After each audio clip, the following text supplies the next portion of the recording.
ഇത്തവണ വയനാട്ടിൽ പോളിംഗ് കുത്തനെ ഇടിഞ്ഞ സംഭവ വികാസത്തിനാണ് സാക്ഷ്യം വഹിച്ചത്. ഏറ്റവും ഒടുവിൽ റിപ്പോർട്ട് കിട്ടുമ്പോൾ വയനാട്ടിൽ പോളിംഗ് 64.53% മാത്രമാണ്. ഇതോടെ കോൺഗ്രസ് ക്യാമ്പ് കടുത്ത ആശങ്കയിലാണ്.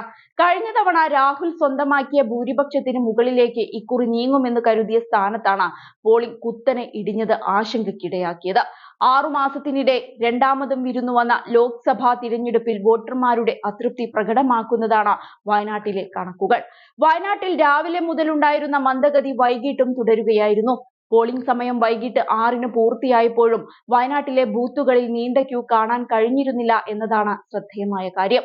ഉച്ചയോടെ തന്നെ വയനാട്ടിലെ ട്രെൻഡ് ഏറെക്കുറെ മനസ്സിലാക്കാൻ കഴിഞ്ഞിരുന്നു. അതേസമയം ചേലക്കരയിൽ റെക്കോർഡ് പോളിംഗ് ആണ് രേഖപ്പെടുത്തിയത്. 6 മണിക്ക് വോട്ടിംഗ് അവസാനിച്ചിട്ടും നീണ്ട ക്യൂ ആണ് പലയിടത്തും കാണാൻ കഴിഞ്ഞത്. ചേലക്കരയിൽ ഏറ്റവും ഒടുവിൽ റിപ്പോർട്ട് കിട്ടുമ്പോൾ 72.54% പോളിംഗ് രേഖപ്പെടുത്തിയത്. ഇവിടുത്തെ സാഹചര്യം കണക്കിലെടുക്കുമ്പോൾ കഴിഞ്ഞ തവണത്തെ അന്തിമ കണക്കുകൾ മറികടക്കാനാണ് സാധ്യത. 3.5 വർഷത്തിന് ശേഷം ചേലക്കരയിൽ നടക്കുന്ന നിയമസഭാ തിരഞ്ഞെടുപ്പിന് വോട്ടർമാർ അരയും തലയും മുറുക്കി രംഗത്ത് വന്നു എന്നാണ് ഏറ്റവും ഒടുവിലെ കണക്കുകൾ പറയുന്നത്. ഇക്കുറി പോൾ ചെയ്ത വോട്ടുകളുടെ എണ്ണത്തിൽ വലിയ കുതിപ്പാണ് കാണാൻ കഴിഞ്ഞത്. 2021 നിയമസഭാ തിരഞ്ഞെടുപ്പിൽ ആകെ പോൾ ചെയ്ത വോട്ടുകളുടെ എണ്ണം വൈകിട്ടോടെ തന്നെ മറികടന്നിരുന്നു എന്നതാണ്. കഴിഞ്ഞ നിയമസഭാ തിരഞ്ഞെടുപ്പിൽ മണ്ഡലത്തിൽ ആകെ പോൾ ചെയ്യപ്പെട്ടത് 1,53,673 വോട്ടുകളാണ്. എന്നാൽ വൈകിട്ട് 6:30 വരെയുള്ള കണക്കുപ്രകാരം 1,54,356 വോട്ടുകളാണ് ഇവിടെ പോൾ ചെയ്യപ്പെട്ടതെന്നാണ് തിരഞ്ഞെടുപ്പ് കമ്മീഷനുമായുള്ള അടുത്ത വൃത്തങ്ങൾ പറഞ്ഞത്. ഇതോടെ 3 മുന്നണികളും തികഞ്ഞ പ്രതീക്ഷയിലാണ്.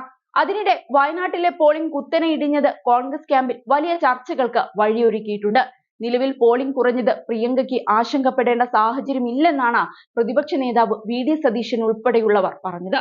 ഇത് തിരിച്ചടിയാവുക ഇടതുമുന്നണിക്കാണ് എന്നും അവർ ചൂണ്ടിക്കാട്ടുന്നുണ്ട്.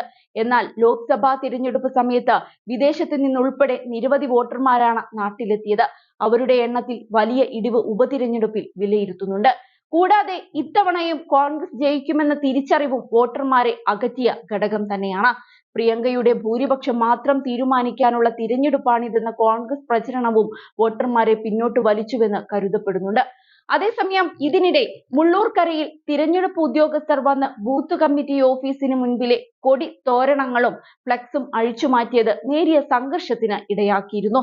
BJP പ്രവർത്തകന്റെ പരാതിയിലാണ് നടപടിയെന്നാണ് UDF LDF പ്രവർത്തകർ ആരോപിച്ചത്. വയനാട്ടിൽ AICC ജനറൽ സെക്രട്ടറി പ്രിയങ്ക ഗാന്ധിയാണ് UDF സ്ഥാനാർത്ഥി. രാഹുൽ ഗാന്ധി അമേഠിയിൽ ജയിച്ചതോടെ വയനാട്ടിലെ സീറ്റിൽ നിന്ന് രാജിവെച്ചിരുന്നു. ഇതോടെയാണ് ഇവിടെ ഉപതിരഞ്ഞെടുപ്പിന് കളമൊരുങ്ങിയത്. LDF-നായി CPI-യുടെ സത്യൻ മൂകേരിയും NDA-ക്കായി BJP-യുടെ നവ്യ ഹരിദാസുമാണ് ജനവിധി തേടുന്നത്.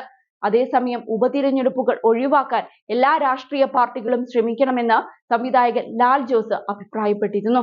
ഇത് അധിക ചിലവാണ് എന്നും അദ്ദേഹം പറയുകയുണ്ടായി. മായന്നൂർ VLP സ്കൂളിലെ 97-ാം നമ്പർ ബൂത്തിൽ വോട്ട് ചെയ്ത ശേഷമായിരുന്നു അദ്ദേഹത്തിന്റെ ഈ പ്രതികരണം. കഴിഞ്ഞ ദിവസം തന്നെ പാലക്കാടും ഉപതിരഞ്ഞെടുപ്പ് നടക്കേണ്ടിയിരുന്നതായിരുന്നുവെങ്കിലും കൽപ്പാത്തി രഥോത്സവം പ്രമാണിച്ച് മാറ്റിവെക്കുകയായിരുന്നു.